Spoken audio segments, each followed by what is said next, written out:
Category extensions. If you're a speedrunner, you're probably familiar with this term. A collection of categories that are not prestigious enough to be on the main board, but some people may still be interested in trying them.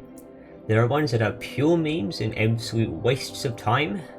Then there are those that are a decent challenge and offer different strategies to those used in the main runs.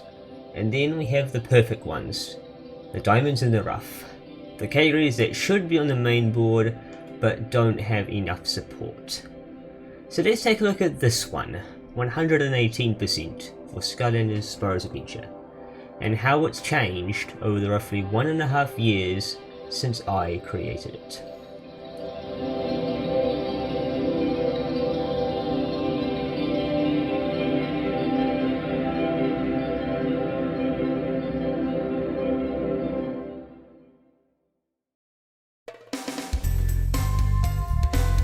The initial story of 118% does not begin in July of 2021 when I created the category. Instead, it begins on New Year's Eve 2020, when Duke Dragon 28 completed the first full 100% run of the game with a time of 5:10:50. The submission on speedrun.com is no longer present, but the video is still available on his YouTube channel. Duke played on the Wii version of the game, a detail which will become important later. Later on, the order will be dropped considerably, first by Bensel down to 3:47:16. Before him, another runner, Ant, did a race on March 31st. Ant got a time of 3:27:38 and Bensel got 3:21:50. And with that, the category faded into the back of everyone's minds. Until someone new stepped into the picture.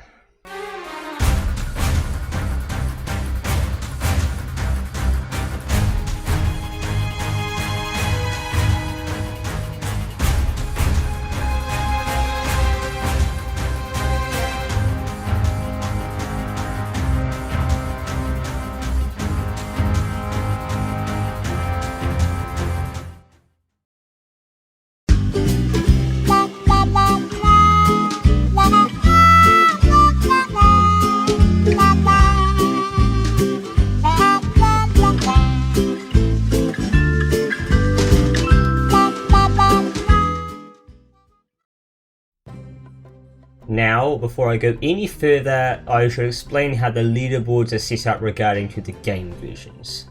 The game was originally meant to be Nintendo exclusive, but that deal fell through. So the developers grabbed another team quickly to make the game on PS3, Xbox 360, and for some reason PC. This version, dubbed HD by the community, runs on a completely different engine compared to the Wii version. So casually, the experiences are somewhat comparable. On the speedrun, they are not. The leaderboard acknowledges the version differences by having Wii as its own separate category, separate from HD, and then also splits PC from the main HD consoles, because the PC version can run at 60 FPS and can load levels basically instantly. So it sets out to have Wii, and then PS3/Xbox 360, and then PC/Mac, but who runs on Mac? Every run so far mentioned in this video has been run on Wii, as Wii is by far the most popular platform to run the game on, and it will be for the entirety that this game is being run. The start in me making this category was in late March, when I tried a real 100% run on the console HD version, which ended in a do not finish after 7.5 hours. I couldn't get the last 1%. I tried again on April 5th, this time actually finishing a run with 5:20:58. Around this time, I actually suggested the idea of a completionist category that included the 4 extra adventure pack levels, which Real 100% does not do. I even did logical maths to come up with the name. You take the 100% value of the completed game and divide it by 22, which is the number of story levels in the game. This gives you a rough value of 4.5% completion per level. Multiply this by the 4 adventure pack levels, you get 18%. put this back on the original 100% for max level completion, including the 40 VG picks, you get 118%. The reaction to this query was not enthusiastic. Eventually, the category extension board was created and it was eventually added there. We'll come back to that later. I came back to 100% in early May and got a 4:35:31 on May 7th. And then I moved on for a while. I got myself an Xbox 360 as I had been running on PS3 up until that point, which wasn't ideal, especially for the other main categories like any% and all story levels. Tuck the idea of PS3 away for now, we'll come back to it again. And thus, July. I finally did the first 118% run. And I hated it. The adventure pack levels took way too long, and I had a weird situation in Quicksilver Vault where I couldn't get the enemy goal without using another glitch with Sonic Boom Chicks for about 9 minutes. As I would discover later, that would be an issue with the actual 360 version itself. The final time was 6:34:38 after a retime, and I didn't want to play the category again. Or at least, that's what I was thinking at the time. Later on, I was browsing through Oingus, a site hosted by ESA to manage different speedrun marathons, when there was one that jumped out to me. Really longathon. A marathon for showcasing long runs, obscure runs, and 100% runs. And I thought, this is my chance. So I put in a submission for regular 100%, and at the last minute decided to add 118% as well because I still wanted to like the category. I made it after all. By this point, I was becoming good friends with another member of the community, Madman, and told him that I was putting in a submission. And after that, things quietened down on the front of either 100% or 118% for quite a while. Until October, in fact. I was talking about it in the really longathon server, and one of the most not so subtly said that it got in. I then proceeded to freak out, and Madman asked if he could commentate, which I said yes to. And then later, on November 14th, the schedule gets released where we confirm the time of my run. Then the practice began, and it was during this practice that we did some testing and made some revelations.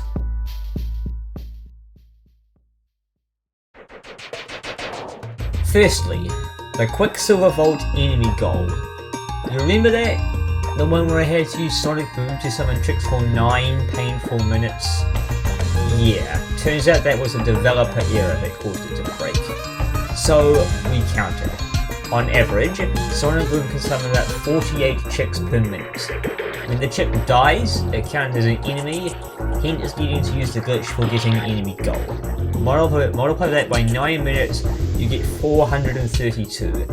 The typical enemy goal for SSA levels is 50, some may be slightly higher or lower depending on the level, but typically there are around 50. I had already killed every other enemy in the level, which is bordering on 60 to 70, meaning that in total the game thought I killed roughly 500 enemies after using the glitch. The developers quite literally added an extra 0 to the enemy goal number, only in Quicksilver Vault and only on the 360 version of the game. So what other options did I have?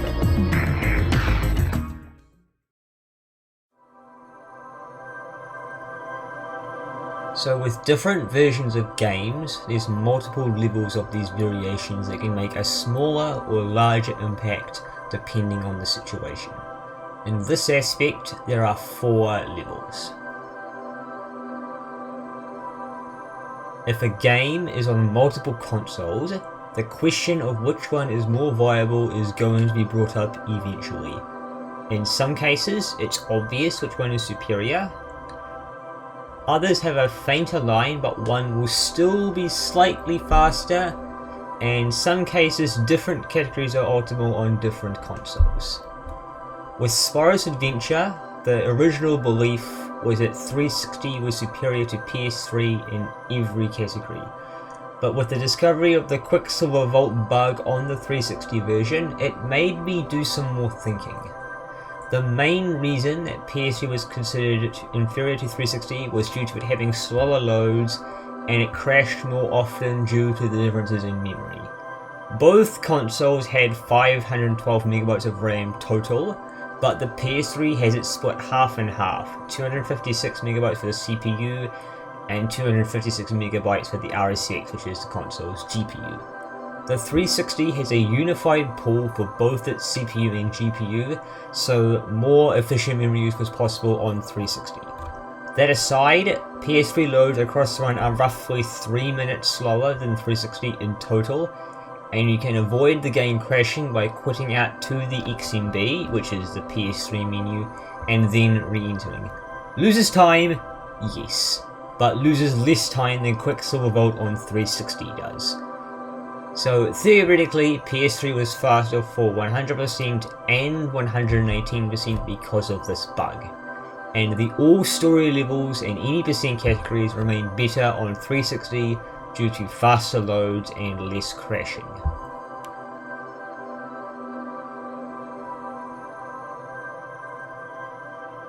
This is also pretty commonly discussed, as there can be small or large differences between regions.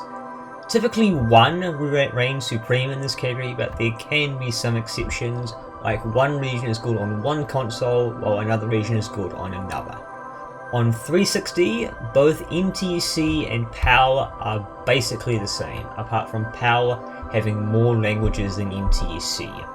But in this case, PS3 is currently leading in terms of speed. In this time, there are actual region differences.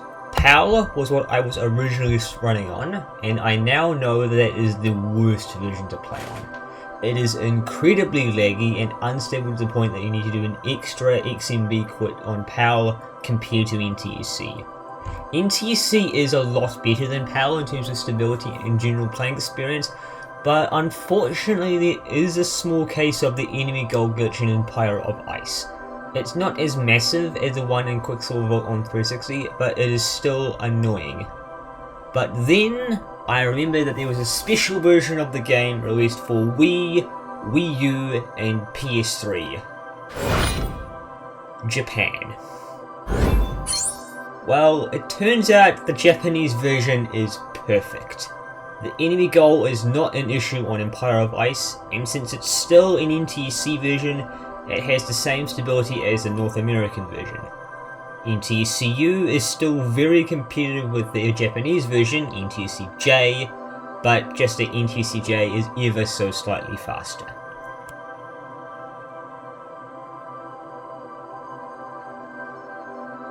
This one is actually thrown around a bit more than people might realise. It's not a huge time save, but it can be noticeable in some games. The general theory is that lower resolutions mean less processing for the CPU and especially the GPU, which results in less lag. PS3 has 3 options for video out, using HDMI as the simplest, but this also works if you're playing on component or RGB. Standard definition, so 480p for NTSC and 576p for PAL and the appropriate interlaced resolutions, 720p and 1080p. In general, it's recommended to have both 720p and 1080p enabled at the same time, as games that support 720p but not 1080p will still run. If you deselect 720p while keeping 1080p, the console is forced to upscale, which leads to a terrible experience. But there's some catches to this. The ideal refresh rate for this game is 60Hz, like most other games. The PAL standard definition of 576i as well as 576p runs in 50Hz. This results in 5/6 the speed of 60Hz, making some skips impossible. In addition, 480p also has the ability to choose between a 4:3 and 16:9 aspect ratio, 4:3 being preferred due to less pixels needing to be rendered. And again, it gets tricky. Systems from PAL regions only have options for 576p as standard definition, which always runs in 50Hz. it needs to be NTSC to get 60Hz, which is problematic for users in PAL regions. Importing a console is expensive, but thankfully we have mods that allow you to change the region to NTSC, so that is not a problem. Of course, the game itself has to support the desired resolution to work. PAL does not support standard definition at all, and most bizarrely, if you play PAL in 720p, it runs at 50Hz instead of 60Hz. To play PAL at 60Hz, you need to be in 1080p, which is the only region to support 1080p, which is very demanding on the GPU and results in more lag. NTSC, being perfect, always runs in 60Hz regardless of the resolution, and it does go down to 480p, and even supports 4x3. The Japanese version is still NTSC, as previously mentioned, so it's still good for this one as well.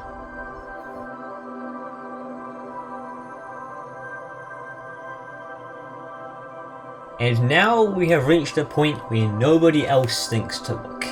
Most people think a PS3 is a PS3 and leave it at that. But in very specific circumstances, some models are better than others. This is one of those situations. There's 4 categories that it can be split into: early fat, late fat, slim, and super slim. Specific models are not too important, but for the sake of simplicity, all PS3 model numbers start with CECH. Fat models have another letter after the CECH, and then a 2-digit code that denotes the region. These 5 are the most common, but there are a lot more for specific areas. CECH A, B, C, E, G, H, and J fall into the early fat category. CECHK is somewhere in the middle, but I personally class it as a late fat model. CECHL, M, P, and Q fill out the last fat models in the same group as CECHK. CECHA, B, C, and E are the special PS3s with PS2 backwards compatibility. They are very expensive to get a hold of and thankfully do not matter in this case. Slim and super slim models have the CECH followed by 4 digits and a letter. The first 2 digits denote the series of the console, so on slim it will be 20, 21, 25, or 30. The last 2 digits are the region, as the same as the fat models. The letter means the storage capacity, and the capacities differ over the years. For the 20 and 21 series models, A means 120GB and B means 250GB. For the 25 and 30 series, A means 160GB and B means 320GB. Super Slims only have 3 series of consoles, 40, 42 and 43, and all of them have 3 letters. For all Super Slims, A means 12GB of flash storage, no hard drive included. B means 250GB and C means 500GB. Most of this is irrelevant in most cases. You can swap storage on all models with very little issues, so you'll be more interested in the series of the console depending on your use cases, such as the resolution thing earlier. If you indeed have a PAL console, you will need to mod it to change the region. All fat PS3s, the 20 and 21 series Slims, and most of the 25 series Slims support full custom firmware, which is much easier to deal with. The rest of the 25 series and all of the 30 series Slims, as well as all Super Slims, cannot do custom firmware, instead requiring the homebrew enabler, also called HEN, which requires some more complicated stuff like dumping a NAND and editing a value and re-importing it to change the resolutions. Plus, HEN just feels janky to use compared to custom firmware. Oh yeah, I never mentioned. Early fat PS3s are the fastest, and they get slower as they get newer, which is kind of odd if you think about it. Generally, they get faster as the hardware gets more optimized. And why are early fat PS3s faster? XMB loads and quits are faster on earlier PS3s compared to the later ones. Since you have to do this several times in the run, it adds up a little bit. That's the entire reason. It's kind of funny about this, but it's really not that big of a time save. And that's the most optimal version to run 100% or 118%. An early fat PS3 with 480p support, either native or modded, with the Japanese version of the game.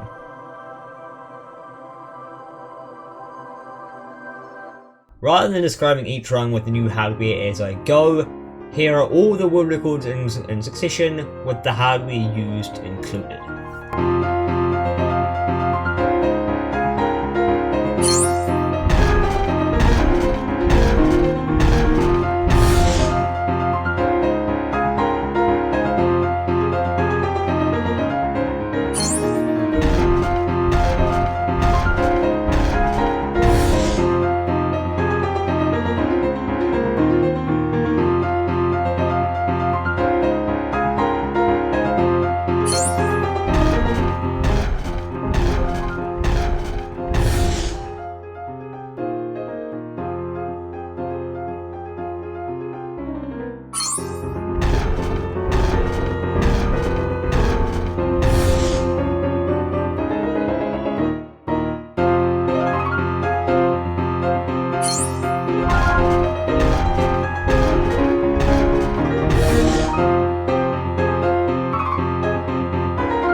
And that's the story of 119%.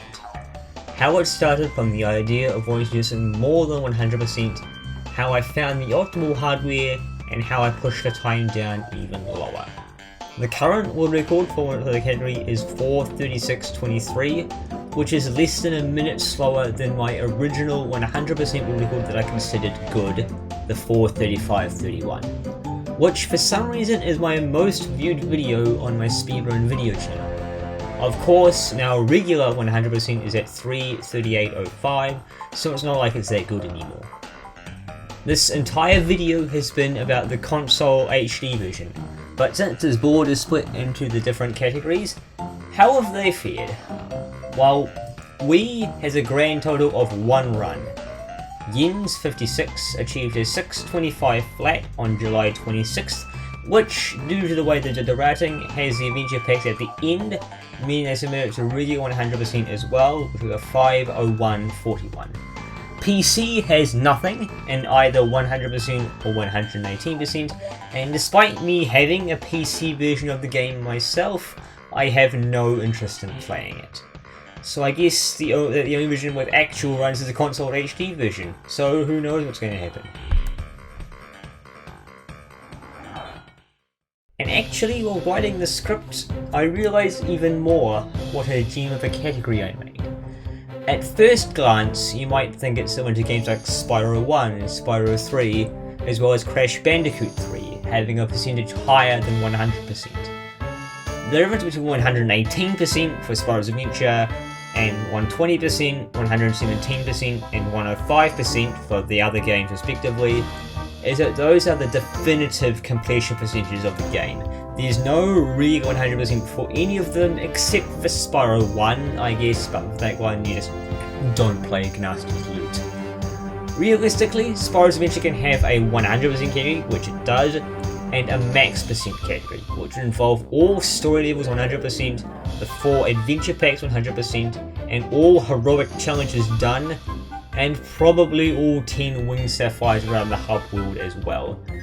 This would be extremely unfun to play, and 118% strikes a nice middle ground, getting to play all the fun main levels without needing to do all of the extra stuff like the heroic challenges, which gets very tedious.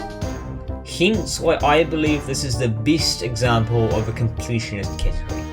It's hard and varied while not needing to tediously grind everything out.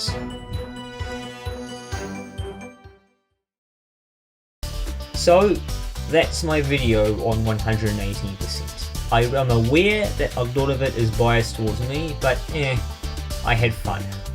I'm very new to this sort of video style, so I'd like to hear any suggestions for other topics I could cover or how to improve video quality. Follow me on Twitter if that website is still up nowadays, or Twitch, as also subscribe to the channel as I build it out, as well as my speedrun archive channel where I post my own videos. Thanks for watching, and I'll see you next time.